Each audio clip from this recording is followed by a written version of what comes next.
आज हम इस वीडियो में जानेंगे कि पंचतत्व क्या है और आप पंचतत्वों से शक्तियां प्राप्त करके शारीरिक, मानसिक और आध्यात्मिक लाभ कैसे प्राप्त कर सकते हैं। और हम यह भी जानेंगे कि इसके द्वारा हम कई प्रकार के रोगों का इलाज कैसे कर सकते हैं।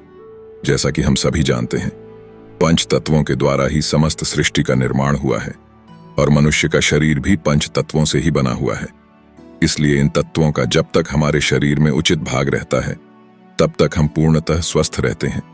लेकिन जैसे ही इन तत्वों की कमी आने लगती है तो हमारा शरीर निर्बल, आलसी, अशक्त तथा रोगी रहने लगता है। अतः अपने स्वास्थ्य को कायम रखने के लिए यह आवश्यक है कि तत्वों को उचित मात्रा में शरीर में रखने का निरंतर प्रयत्न करते रहे और जो भी कमी हो उसे पूरा करते रहे, क्योंकि पंच तत्वों के द्वारा रोग निवारण का कार्य बहुत प्राचीन काल से होता रहा है।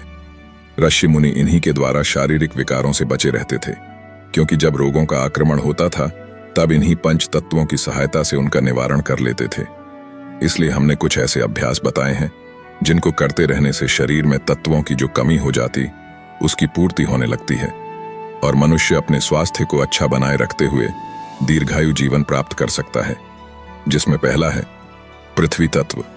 जब हम यौगिक संदर्भ में पृथ्वी शब्द का इस्तेमाल करते हैं तो हम केवल उस ग्रह की ही बात नहीं करते, बल्कि जिस पर हम रहते हैं उसके सबसे मूल तत्व मिट्टी की बात करते हैं, जिससे हमारे भौतिक शरीर बने हैं और पृथ्वी की हर चीज बनी है। हमारे भौतिक शरीर मूल रूप से पंच तत्वों मिट्टी, पानी, हवा, आग और आकाश से मिलकर बने हैं, पर मिट्टी इन सब में एकदम मूल और स्थिर तत्व है। अगर हम ऊर्जा तंत्र और चक्रों की बात करें तो पृथ्वी तत्व मूलाधार से जुड़ा है। अतः पृथ्वी तत्व हमारे भौतिक, मानसिक, भावनात्मक और आध्यात्मिक खुशहाली के लिए काम करता है। अगर पृथ्वी तत्व आपके साथ सहयोग ना करें तो आप कुछ भी नहीं कर सकते। उसी तरह अगर आपका शरीर सहयोग ना करें तो आपके जो भी सपने हो, आपकी जो भी आकांक्षाएं और इच्छाएं हो, आप उन्हें पूरा नहीं कर सकते। चलिए जानते हैं पृथ्वी तत्व के अद्भुत फायदे के बारे में। पृथ्वी तत्व में विष को खींचने की अद्भुत शक्ति होती है। मिट्टी की टिकिया बांधकर फोड़े तथा अनेक चर्म रोगों को दूर किया जा सकता है। पृथ्वी में से एक प्रकार की गैस हर समय निकलती रहती है जिसको शरीर में आकर्षित करना बहुत लाभदायक है। प्रतिदिन प्रातःकाल नंगे पैर टहलने से पैर और पृथ्वी का संयोग होता है। उससे पैरों के द्वारा शरीर के विष खींचकर जमीन में चले जाते हैं और ब्रह्म मुहूर्त में जो अनेक आश्चर्यजनक गुणों से युक्त वायु पृथ्वी से निकलती है उसको शरीर सोख लेता है। प्रातःकाल के सिवाय यह लाभ और किसी समय में प्राप्त नहीं हो सकता, क्योंकि अन्य समय में तो पृथ्वी से हानिकारक वायु ही निकलती रहती है, जिससे बचने के लिए जूता आदि पहनने की जरूरत होती है। प्रातःकाल नंगे पैर टहलने के लिए कोई स्वच्छ जगह तलाश करनी चाहिए। जैसे हरी घास वाली जगह हो तो और भी अच्छा है। इससे घास के ऊपर जमी हुई नमी पैरों को ठंडा करती है और वह ठंडक मस्तिष्क तक पहुंचती है। इसलिए किसी बगीचे, पार्क, खेल या अन्य ऐसे ही साफ स्थानों में प्रतिदिन नंगे पैर कम से कम आधा घंटा नित्य टहलना चाहिए। साथ ही यह भावना करते चलना चाहिए कि मैं पृथ्वी की जीवनी शक्ति को अपने पैरों द्वारा खींचकर अपने शरीर में भर रहा हूं और पृथ्वी मेरे शरीर के विष को खींचकर मुझे निर्मल बना रही है। यह भावना जितनी बलवान होगी उतना ही लाभ अधिक होगा। इसके अलावा हफ्ते में 1-2 बार स्नान के समय स्वच्छ भुरभुरी पीली मिट्टी लेकर शरीर पर साबुन की तरह मलना चाहिए। कुछ देर तक उस मिट्टी को शरीर पर लगा रहने देना चाहिए और बाद में स्वच्छ पानी से स्नान करके मिट्टी को पूरी तरह से छुड़ा देना चाहिए। इस मृतिका स्नान से शरीर के भीतरी और चमड़े के विष खींच जाते हैं और त्वचा कोमल एवं चमकदार बन जाती है। प्राचीन काल में ऋषि मुनि जमीन खोदकर गुफा बनाते थे और उसमें ही रहा करते थे। इससे उनके स्वास्थ्य पर बड़ा अच्छा असर पड़ता था। मिट्टी उनके शरीर के दूषित पदार्थों को खींच लेती थी और भूमि से निकलने वाली वाष्प द्वारा देह का पोषण भी होता रहता था। इसलिए समाधि लगाकर निराहार रहने के लिए गुफाएं ही सर्वोपरि उपयोगी स्थान है। अन्य स्थानों में इतनी सरलता और सफलता नहीं होती। छोटे बालक जो प्रकृति के अधिक समीप हैं, पृथ्वी के महत्व को जानते हैं, वे भूमि पर खेलना, भूमि पर लेटना गद्दी तकियों की अपेक्षा अधिक पसंद करते हैं। पशुओं को देखिए, वे अपनी थकान मिटाने के लिए जमीन पर लौट लगाते हैं और लौट पोंटकर पृथ्वी की पोषक शक्ति से ताजगी प्राप्त कर लेते हैं। तीर्थ यात्रा एवं धर्म कार्यों के लिए नंगे पैर चलने का विधान है। तपस्वी लोग भूमि पर शयन करते हैं। इन प्रथाओं का उद्देश्य धर्म साधनों के नाम पर पृथ्वी की पोषक शक्ति द्वारा साधक को लाभान्वित करना ही है। दूसरा है जल तत्व। मनुष्य के शरीर में जल का अंश 60% और अन्य तत्वों का अंश सिर्फ 10% होता है।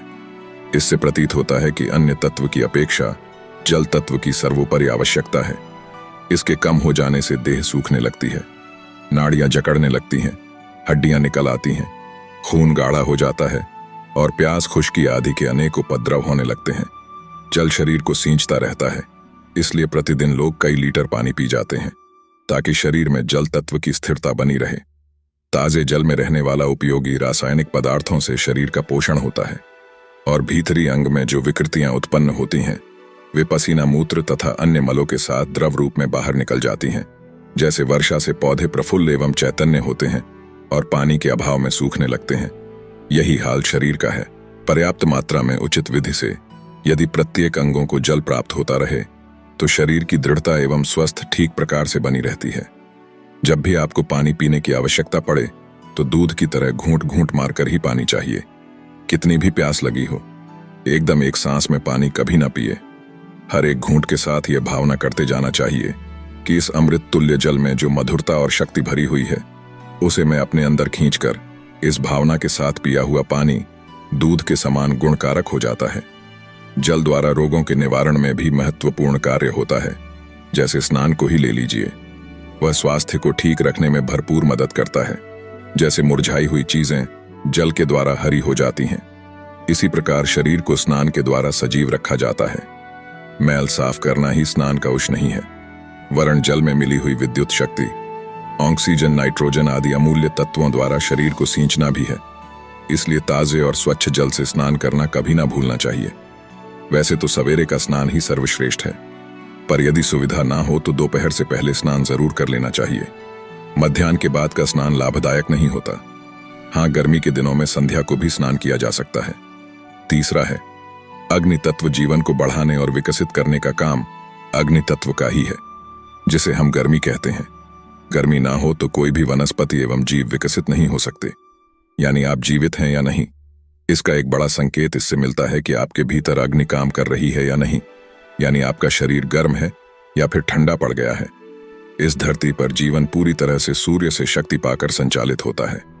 इसीलिए अग्नि के प्रतिनिधि सूर्य की उपासना को हमारे यहाँ जो धार्मिक महत्व मिला हुआ है उसमें कई बड़े वैज्ञानिक महत्व छुपे हुए हैं। जैसे सूर्य को अर्घ्य चढ़ाना, नदी, तालाब या किसी जलाशय में खड़े होकर सूर्य का जप करना, ये क्रियाएं धार्मिक होते हुए भी स्वास्थ्य के लिए बहुत उपयोगी होती हैं। अतः स्नान करके गीले शरीर से ही प्रातःकालीन सूर्य के दर्शन करने चाहिए और जल का अर्घ्य देना चाहिए। सूर्य दर्शन के पश्चात नेत्र बंद करके उनका ध्यान करना चाहिए और मन ही मन यह भावना दोहराने चाहिए कि भगवान सूर्य नारायण का तेज मेरे शरीर में प्रवेश करके नस नस को कीर्तिमान, सतेज एवं प्रफुल्लित कर रहे हैं तथा मेरे अंग प्रत्यंग में स्फूर्ति उत्पन्न हो रही है। स्नान के बाद इस क्रिया को नित्य करना चाहिए। हो सके तो रविवार को व्रत भी करना चाहिए। यदि पूरा व्रत ना हो सके तो एक समय बिना नमक का भोजन करने से भी सूर्य का व्रत माना जा सकता है। इससे भी मनोवैज्ञानिक सिद्धांतों के अनुसार मनुष्य के तेज में वृद्धि होती है और नेत्र रोग, रक्त विकार तथा चर्म रोग विशेष रूप से दूर होते हैं। इसके अलावा अग्नि तत्व को यौगिक जीवन में अत्यंत महत्वपूर्ण माना गया है। जिन 5 तत्वों से हमारा शरीर बना है उनमें से अग्नि तत्व सबसे कम मात्रा में मौजूद है। सबसे कम होने के बाद भी यह हमारे जीवन में कई सारी चीजें तय करता है, जैसे भूख और प्रजनन से युद्ध, जठराग्नि मन और बुद्धि से जुड़ी चित्तागोंग, तव से जुड़ी भूता, अग्नि और परम तत्व शून्य से जुड़ी सर्वाग्नि। चलिए थोड़ा इन्हें संक्षेप में जान लेते हैं। पहली अग्नि होती है जठराग्नि का मतलब होता है पेट या पाचन प्रक्रिया, यानी आपके पेट में अगर थोड़ी भी अग्नि नहीं होगी तो आप जो खाना खाते हैं उसे पचा नहीं पाएंगे। भोजन उस ईंधन के तौर पर काम करता है जिसके जलने या यूं कहे पाचन से आपको जो ऊर्जा मिलती है और जिसकी आपको जरूरत होती है। अगर आपकी जठराग्नि को अच्छे से ईंधन मिल रहा है और यह अच्छी तरह से पोषित है तो यह प्रजनन अग्नि भी बन जाती है, क्योंकि पाचन और प्रजनन दोनों ही जठराग्नि पर निर्भर करते हैं। हमारे भीतर मौजूद दूसरी आग चित्तागोंग यानी बुद्धि का वह आयाम है जो आपके भौतिक रूप से परे होता है। आपका शारीरिक स्वरूप आपके अनुवांशिक और कार्मिक याददाश्त की देन है। इसके विपरीत चित्त प्रज्ञा का वह आयाम है जो याददाश्त से प्रभावित नहीं होता। प्रज्ञा की अग्नि कई स्तरों पर सामने आती है। इसका पहला स्तर बुद्धिमान होना है। आपके भीतर मौजूद अग्नि के कई रूपों पर गौर करें तो अगर आपकी जठ राग्नि अच्छा काम कर रही है तो आपकी प्रजनन अग्नि भी अच्छा काम करेगी। और अगर आप अच्छी तरह से खाएंगे पिएंगे नहीं तो आपकी प्रजनन प्रवृत्ति भी काम नहीं करेगी। इसी तरह से अगर आपकी चित्तागोंग तो आपकी बुद्धि भी कमजोर व प्रभावहीन होगी। आपकी चित्तागोंग सचेतन रूप से पहुंच पाने की स्थिति में ना हो। अगर आपकी चित्तागोंग एवं शरीर की दूसरी चीजों में से हटने लगेगी। हमारे अंदर मौजूद तीसरी आग भूता अग्नि है, जो तत्वगत अग्नि है। अगर आपके भीतर भूता अग्नि अच्छी तरह से काम कर रही है तो फिर आपके शरीर और मन का नाटक आपके लिए खास मायने नहीं रखेगा। आपकी दिलचस्पी शरीर व मन की हरकतों से हटकर सृष्टि के बुनियादी पहलू यानी जीवन के स्रोत की तरफ जाने लगेगी। जिस तरह आप जठराग्नि पर नियंत्रण कर लेते हैं तो आप एक स्वस्थ और मजबूत शरीर के मालिक होंगे। और अगर आप अपनी चित्तागोंगनी पर नियंत्रण सीख लिया तो आप जीवन प्रक्रिया पर महारत हासिल कर लेंगे। शरीर की सीमा बहुत ही स्पष्ट और सीमित है, जबकि मन की सीमा काफी बड़ी है। उदाहरण के लिए, अगर आप दुनिया के किसी और कोने के बारे में जानते हैं तो यह आपके मन की सीमा में आ जाएगा। जैसे जैसे आपकी जानकारी बढ़ती है, आपकी मानसिक सीमाएं भी विस्तृत होती जाती है। लेकिन अगर आप भूतानी के आयामों के प्रति चेतन हो जाएंगे तो आप एक अनंत या सीमा विहीन अस्तित्व हो उठेंगे, क्योंकि तत्वों का खेल पूरी सृष्टि में हर तरफ हो रहा है। इन तीनों से परे की अग्नि है। सर्वाग आधुनिक विज्ञान के अनुसार इस सृष्टि का 5% से भी कम हिस्सा भौतिक अस्तित्व है। इसका मतलब यह है कि अगर आप पूरी भौतिक रचना को जान भी गए तो आप सृष्टि का सिर्फ 5% ही जान पाएंगे। सर्वाग्नि उस आयाम को स्पर्श करती है जहां कोई तत्व नहीं होता, जहां कोई ऐसी सृष्टि नहीं होती जिसे हम जानते हैं, या दूसरे शब्दों में कहे तो जहां कोई भौतिक प्रकृति नहीं होती।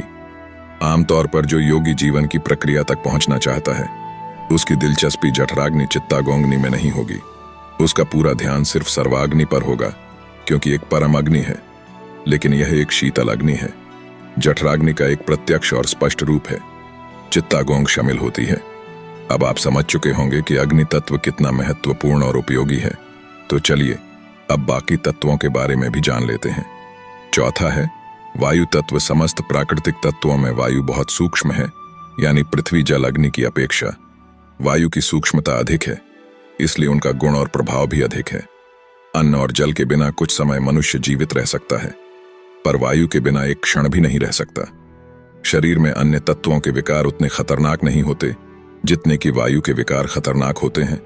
जिस स्थान पर वायु विकृत होगी वह अंग तीव्र वेदना का अनुभव करेगा और अपनी सारी शक्ति खो बैठेगा।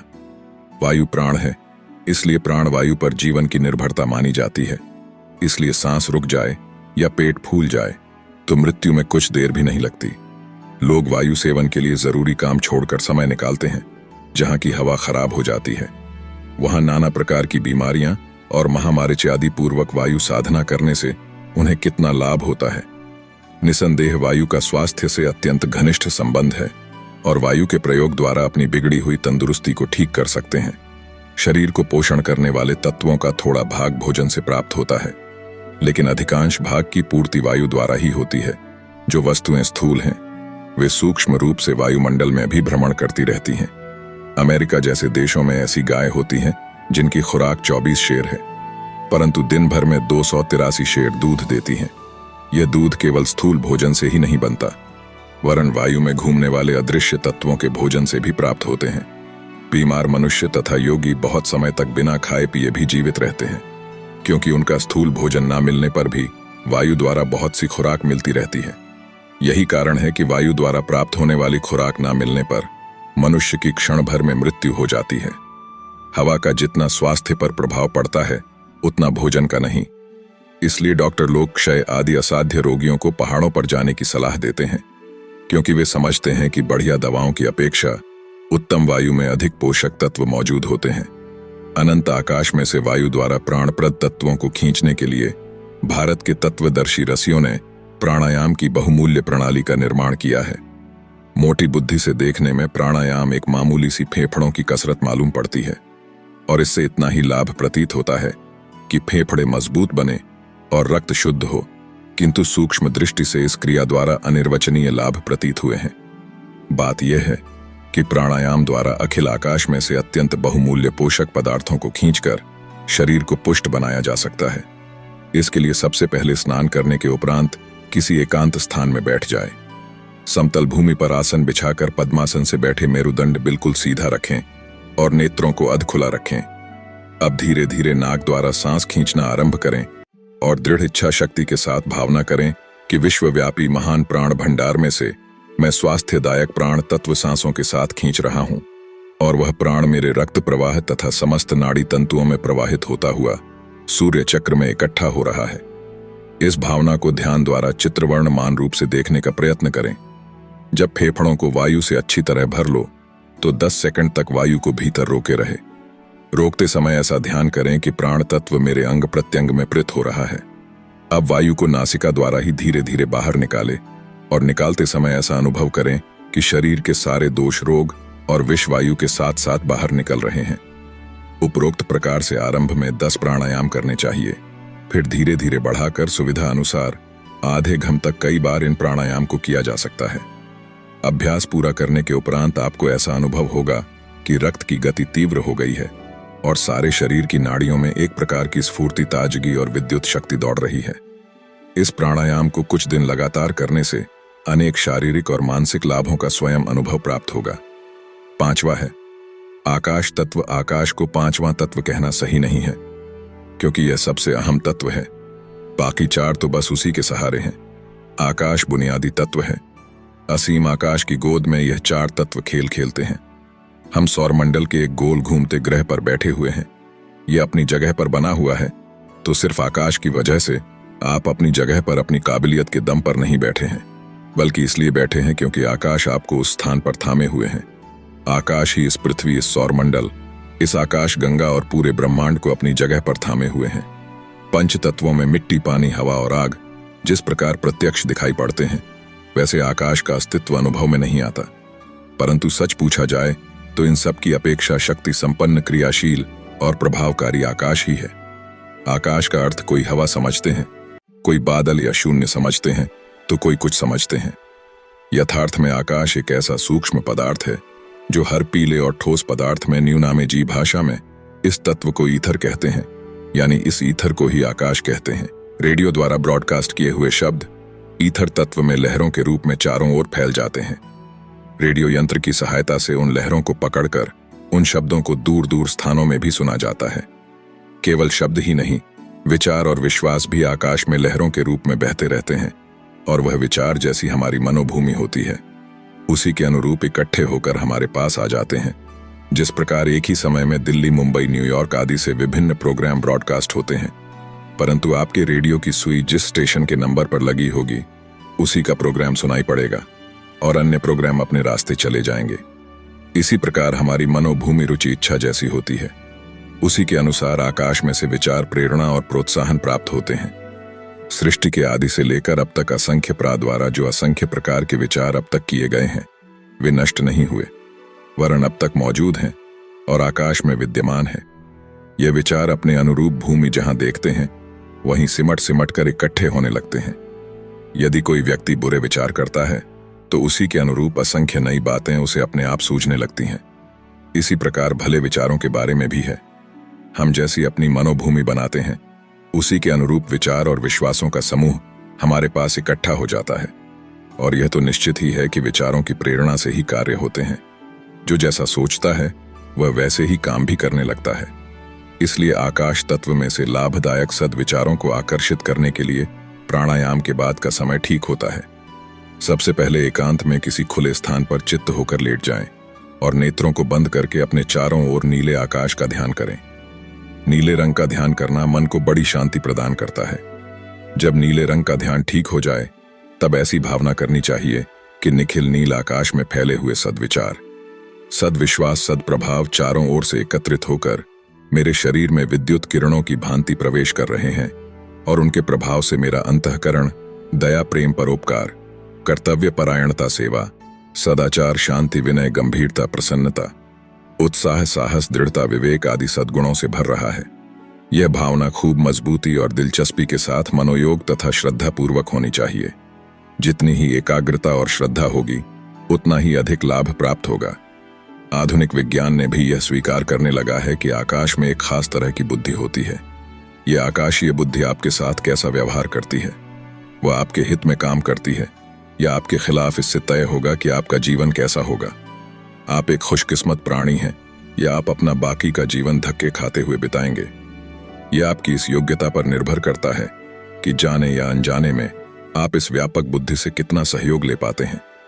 आकाश तत्व की साधना के फलस्वरूप अनेक सिद्ध महात्माओं, सत्पुरुषों और देवताओं की शक्तियां आकर अपने ऊपर प्रभाव डालती हैं और मानसिक दुर्गुणों को दूर करके श्रेष्ठतम सद्भावनाओं का बीज जमाती है, क्योंकि सद्भाव के कारण ही यह लोक और परलोक आनंदमय बनता है।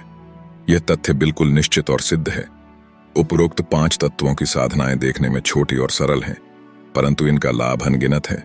अतः आप भी नित्य प्रति नियमित रूप से इनका अभ्यास करके शारीरिक, मानसिक और आध्यात्मिक अनेकों लाभ प्राप्त कर सकते हैं। ये जानकारी आपको कैसी लगी, कमेंट में जरूर बताएं। साथ ही ऐसी ज्ञानवर्धक जानकारी के लिए हमारे चैनल यूनिवर्स लॉगिन को सब्सक्राइब करना मत भूलना। धन्यवाद।